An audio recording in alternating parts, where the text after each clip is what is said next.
Alain, propos d'un Normand. Qu'est-ce qu'un fou? Un homme qui a quelque chose de dérangé dans la cervelle? Oui, sans doute. Dans certains cas, ceux qui ont le délire, à proprement parler, qui voient ce que personne ne voit et ne voient pas ce que tout le monde voit. Ceux-là font penser à des montres détraquées, avec cette différence que nul horloger ne connaît les rouages de ces montres-là. Mais il y a par le monde, et dans les maisons de santé, des fous qui savent percevoir et calculer, et qui ne diffèrent qu'en degrés de ceux qui ont des passions, c'est-à-dire du commun des hommes.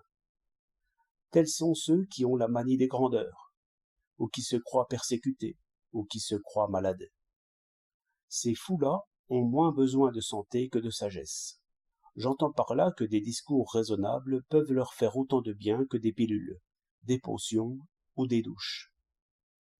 Il y a dans toute passion de quoi conduire à la manie, si l'on y prend garde, et si l'on ne pèse pas bien toute chose. La manie des grandeurs n'est qu'un orgueil exaspéré. La manie de la persécution n'est qu'une prudence démesurée. Et, quant aux maladies imaginaires, tout homme un peu observateur, à partir de la trentaine, peut les cultiver en lui si seulement il le veut. Je sais bien qu'il y a ici des degrés infinis, depuis la simple mélancolie jusqu'à la folie proprement dite. Et justement, les fous sont ceux qui ont franchi ces degrés parce qu'ils se sont trop abandonnés à leur premier jugement. Il faut de la souplesse dans l'esprit comme dans le corps. Les fakirs se paralysent en restant immobiles. D'autres ont une raison comme pétrifiée à force de penser toujours la même chose.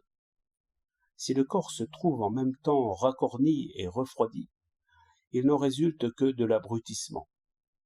Mais si le corps est vigoureux et ardent, alors l'idée fixe se traduit en action.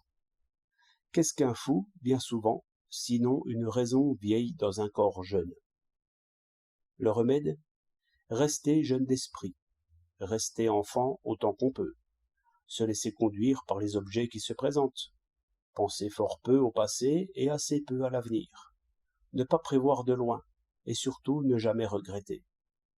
Imiter le bon chauffeur, qui ne s'amuse pas à penser au tournant difficile qu'il rencontrera dans une heure. On peut dire à ce sujet deux bonnes choses. Ce qui est arrivé ne pouvait pas ne pas arriver. L'avenir n'est jamais comme nous l'avions vu. Soyons donc tranquilles. 26 septembre 1907.